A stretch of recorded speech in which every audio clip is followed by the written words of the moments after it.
नमस्कार मेरे प्रिय दोस्तों और प्रिय मेरे पिता के कि परमेश्वर सर्वशक्तिमान परमेश्वर सबसे ऊपर रचनाहार सब चीजों के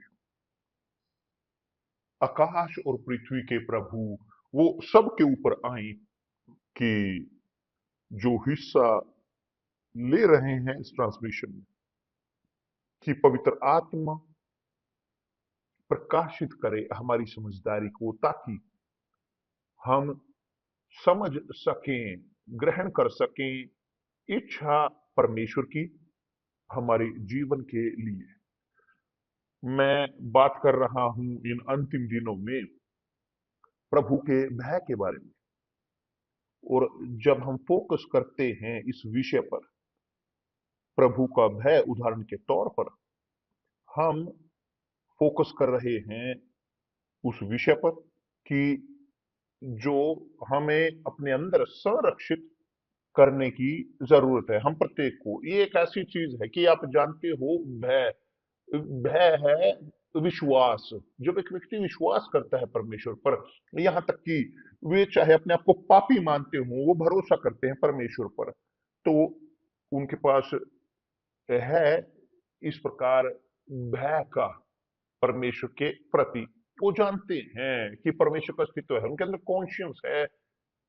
और जब उनके अंदर ये कॉन्शियस है, यहां तक कि चाहे छोटी से छोटी क्यों ना हो, यह भय, यह एक संकेत है, एक अच्छा संकेत है कि परमेश्वर अभी भी उन्हें सुन रहे हैं, उनकी पुकार को अभी भी सुनते हैं, उनकी आवाज को। मगर जब भय नहीं है, एक व्यक्ति जानता है, यह नहीं कि एक व्यक्ति जानता हो परमेश्वर के प्रति भय है, वो डर नहीं कि वो परमेश्वर से इस प्रकार आतंकित हो, नहीं। भय परमेश्वर का यह है, वो इस प्रकार का एक कॉन्शियस है कि परमेश्वर का अस्तित्व है। और जो गलत चीजों की जो हम करते हैं उनकी आलोचना करता है, तो भय है क्योंकि हम नहीं करना चाहते उन गलत चीजों को करना। तो इस भय के कारण कि हम गलत चीजों को करना नहीं चाहते, परंतु हैं लोग कि जो परमेश्वर के भय की कमी के कारण वो अपने अंदर बरकरार रखते हैं कपट। तब है कि चीज वास्तव में बदतर होती है। देखें कि नबी यिर्मयाह कहता है, वह प्रेरित हो रहा है परमेश्वर के द्वारा, पवित्र आत्मा ने इस प्रकार कहा है। उसने कहा इस प्रकार, तेरी बुराई ही तेरी ताड़ना करेगी, और तेरी बुराई ही तेरी ताड़ना करेगी, और तेरा भटक जाना तुझे उलाहना देगा। बुराई आप जानते हो, कपट आप जानते हो कि एक व्यक्ति जो देखता है बुरी आंखों के साथ, हमेशा वो देख रहे होते हैं विपरीत, हमेशा बुरी दिशा की ओर वो देखते हैं लोगों के अंदर। हम हमारे पास, हम सब के अंदर गलतियां हैं, हमारे गुण हैं, परंतु हम सब जैसे मनुष्यों के पास होते हैं, उनके अंदर विफलताएं होती हैं, कमियां। लेकिन जब हम देखते हैं अच्छी आंखों के साथ दूसरे लोगों को, यह दिखाता है कि हमारे पास है, हमारे अंदर वो प्रकाशित और वास्तविक है कि यहां है परमेश्वर का भय।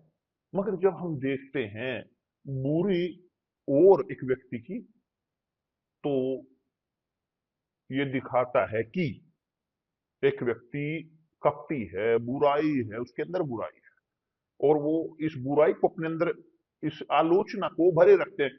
लोग जो हमेशा आलोचना करना पसंद करते हैं, वो लोगों की आलोचना करना पसंद करते हैं, बजाय इसके कि वो अच्छी आंखों से देखें और अच्छी ओर देखें चीजों की। और यही है कि जो परमेश्वर यहां पर बात कर रहे हैं, बोल रहे हैं इजराइल के लोगों के साथ कि तेरी बुराई ही तेरी ताड़ना करेगी। उसने इजराइल के साथ बात की और वास्तव में आज वो हमारे साथ बात कर रहे हैं, हर मनुष्य के साथ। तेरी बुराई ही तेरी ताड़ना करेगी, कि दूसरे शब्दों में कि जैसे आप देखते हो आप देखे जाते हो, जिस प्रकार से आप देखते हो आप हो। कि दूसरे शब्दों में, क्योंकि आप देखते हो बुरी नजर के साथ, क्योंकि आप अंधकार में हो। यही है जो प्रभु यीशु ने कहा कि यदि तुम्हारी आंखें अच्छी होंगी, पूरा आपका शरीर भी प्रकाशित होगा। यदि आपकी आंखें बुरी हैं, खराब हैं, कि वो देखते हैं कपटीपन के साथ, बुरी आंखों के साथ, तो आपका पूरा शरीर अंधकार में है। वो सबको बात कर रहे हैं, सबसे सबके साथ। तो उसने कहा इजराइल को इस प्रकार, विश्वास के लोगों के साथ, जिनको नियम मिला था, सबसे पहले लोग जिन्होंने परमेश्वर के शब्द को ग्रहण किया था, तेरी बुराई ही तेरी ताड़ना करेगी और तेरा भटक जाना तुझे उलाहना देगा। भटक जाना, दूर होना, उसका अर्थ है कि ए, विश्वास को त्याग देना। जब एक व्यक्ति विश्वास को त्याग देता है, मैं जानना चाहता है परमेश्वर के बारे में, नहीं जानना चाहता, मैं अपनी जिंदगी जीऊंगा, मैं नहीं जानना चाहता, मैं किसी को संतुष्टि नहीं देना चाहता, इत्यादि इत्यादि इत्यादि। तो इस प्रकार के लोग वो भटक जाते हैं। वो भटके हुए हैं, क्यों? क्योंकि वे निर्णय लेते हैं निरंतर, यानी हमेशा के लिए त्यागना विश्वास को परमेश्वर में। तो यदि भय नहीं है उनके हृदय में, भय नहीं रहा, बुराई वो लेकर आती है एक व्यक्ति के अंदर, वो भय खत्म करती है। ये है इस प्रकार की, उस प्रकार की अवस्था में, ठहरी हुई अवस्था में रहता है। जैसे ठहरा हुआ पानी, एक पानी जो ठहरा हुआ है, जहां पर कीड़े पड़ जाते हैं, वहां पर मच्छर पैदा हो जाते हैं, इत्यादि इत्यादि। ये कहा है तेरी बुराई ही तेरी ताड़ना करेगी और तेरा भटक जाना तुझे उलाहना देगा, कि तुझे दंडित करेगा। जान ले और देख, यहां पर है कि उन्होंने ध्यान खींचा है कि अपने प्रभु परमेश्वर को त्यागना, और यह बुरी और कड़वी बात है। देख, जान ले, कि इसकी कॉन्शियस तेरे अंदर होनी चाहिए कि ध्यान दे, देख, जान ले और देख कि यह बुरी और कड़वी बात है कि अपने प्रभु परमेश्वर को त्यागना। तुझे मेरा भय ही नहीं रहा। प्रभु सेनाओं के प्रभु की यही वाणी है कि अब और बिल्कुल ही पूरी तरह से कोई भी कंसिडरेशन परमेश्वर के प्रति नहीं है, सम्मान नहीं है। परमेश्वर की ओर वो पीठ कर देते हैं। अध्याय अध्याय 6 जो है इब्रानियों का, यदि आप पढ़ें पवित्र शास्त्र का वचन, इब्रानियों की पुस्तक, मेरे साथ कृपया करके ध्यान दें। यह वचन बहुत ही मजबूत है और इसका लेना देना सबके साथ है कि जो हम बोल रहे हैं। अध्याय 6 वो इस प्रकार कहता है, वचन 4 इस प्रकार कहता है, क्योंकि क्योंकि जिन्होंने एक बार ज्योति पाई है और जो स्वर्गीय वरदान का स्वाद कि उनका चख चुके हैं, उनका अनुभव हुआ परमेश्वर के साथ, कि जो एक बार ज्योति जिन्होंने पाई है और स्वर्गीय वरदान का स्वाद चख चुके हैं। देखिए, स्वर्गीय वरदान चख चुके हैं और पवित्र आत्मा के भागी हो गए हैं।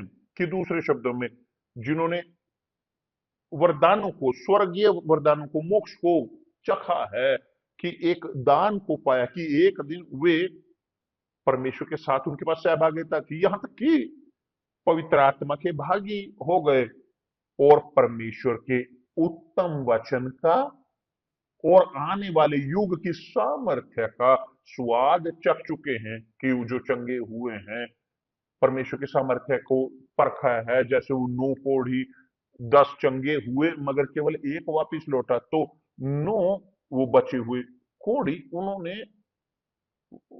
चखा परमेश्वर के उस स्वर्गीय ताकत को, वो हिस्सा लिया परमेश्वर के सामर्थ्य में, परंतु वो गिरे, एक बार फिर गिरे। यदि वे भटक जाएं तो उन्हें मन फिराव के लिए फिर नया बनाना अनहोना है, असंभव। अनहोना है, असंभव, क्योंकि जब एक व्यक्ति गिरता है बिना चाहे, वो एक गलती कर देता है, एक विफलता या पाप कर दिया, सब हम उसके अधीन है, हम सब कर सकते हैं वो। परंतु याद है कि यीशु ने हमें सिखाया है प्रार्थना करना, और कहीं हम इस प्रकार पिता की प्रार्थना में हमारे अपराध क्षमा कर, कि दूसरे शब्दों में हमें हमेशा प्रार्थना करने की जरूरत है कि हमारे पाप क्षमा करे, कि जानबूझकर या अनजाने में वो पाप हो, गलतियां हो, ये इसमें होता है, इसमें कोई दुविधा नहीं। तो हमारे पास है एक एक तरीका, एक द्वार, कि ताकि हम वापिस लौट सकें परमेश्वर के साथ सहभागिता में, कि हमें क्षमा कर, जैसे हमने भी अपने अपराधियों को, कि दूसरे शब्दों में यदि मैं क्षमा करता हूं, कि जो मेरे लिए बुरा करते हैं, जो मेरा बुरा चाहते हैं, तो मेरे पास भी अधिकार है, मैं परमेश्वर के द्वारा क्षमा किया जाऊं मेरी कमियों के, मेरे पापों के कारण। तो हमारे पास है ये द्वार खुला, उसमें प्रवेश करके और हम मुक्त हो सकें शाप से। अब उसने कहा है कि एक बार जिन्होंने वो प्रकाशित हुए, ज्योति पाई और स्वर्गीय वरदान का स्वाद चख चुके हैं और पवित्र आत्मा के भागी हो गए हैं, और परमेश्वर के उत्तम वचन का और आने वाले युग की सामर्थ्य का स्वाद चख चुके हैं, कि दूसरे शब्दों में मोक्ष का। यदि वे भटक जाएं यानी एक बार और, तो उन्हें मन फिराव के लिए फिर नया बनाना अनहोना है, कि यह संभव है।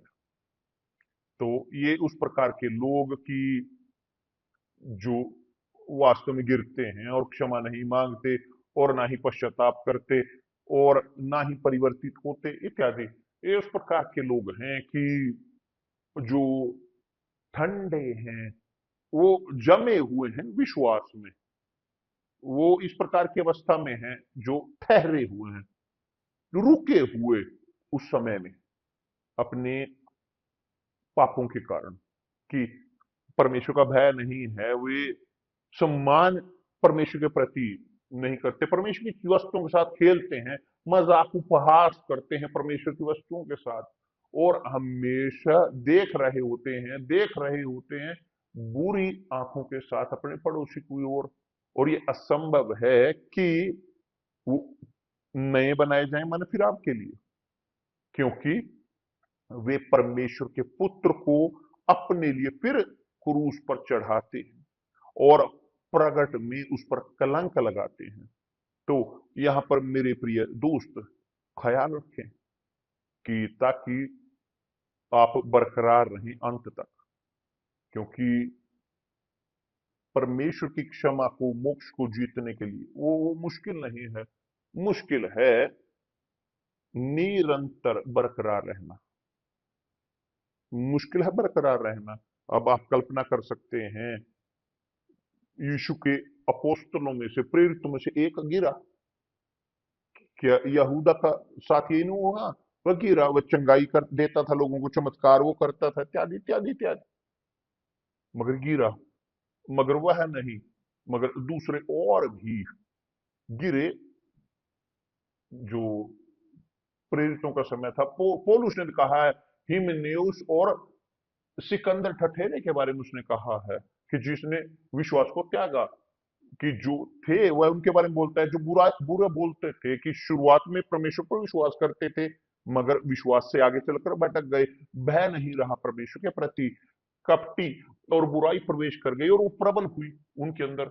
और यहूदा उदाहरण के तौर पर हम जानते हैं उसके अंत को, कि कितना भयानक यहूदा का अंत हुआ। तो मुश्किल वो ये नहीं कि आप बचाव में हो, क्योंकि यहां तक कि अंतिम क्षणों में है अवसर कि एक व्यक्ति बचाव में हो, मगर जरूरी है कि आप विश्वास में, समस्या है कि आप बरकरार रहें, समस्या है कि आप बुराई से दूर बरकरार अपने आप को रखें, ताकि परमेश्वर का भय आपके अंदर प्रबल हो और आप परिवर्तित हो, या आप अपने आप को स्थापित करें परमेश्वर के साथ। यह है जो महत्वपूर्ण है। मैं आमतौर पर ऐसे बोलता हूं, वास्तव में यह मेरी फिलॉसफी है विश्वास की, जीवन की मेरी फिलॉसफी है। यह है, मैं बचाव में था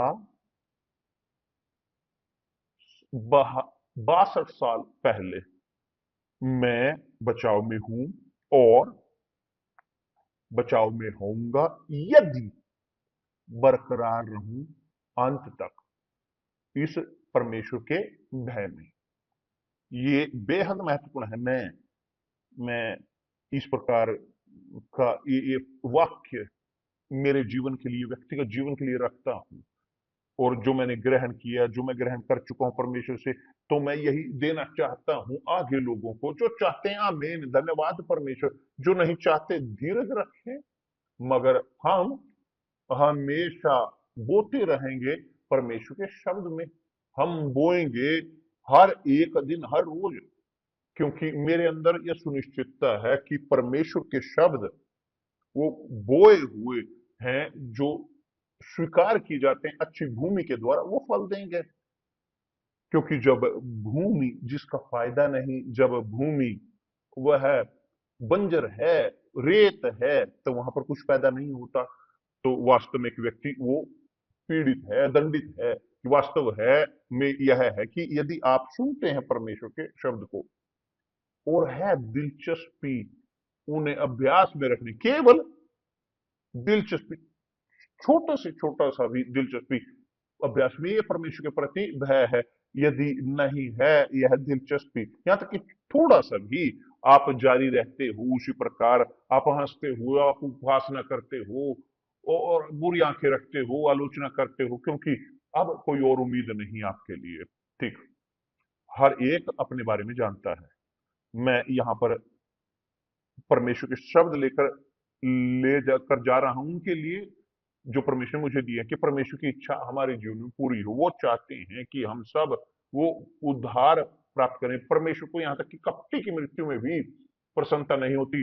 तो उनके बारे में तो क्या ही कहें कि जिनके अंदर परमेश्वर का भय है, तो समस्याओं की ओर ना देखें, लड़ाइयों की, मुश्किलों की ओर, परिस्थितियों की ओर, क्योंकि इसी प्रकार है कि हम परमेश्वर के राज्य में हम प्रवेश करते हैं, स्वर्ग के राज्य में लड़ाइयों के साथ, समस्याओं के, मुश्किलों का सामना करते हुए, कोई भी समस्या, मुश्किल हो, समस्या हो, हम सीखते हैं उसके साथ।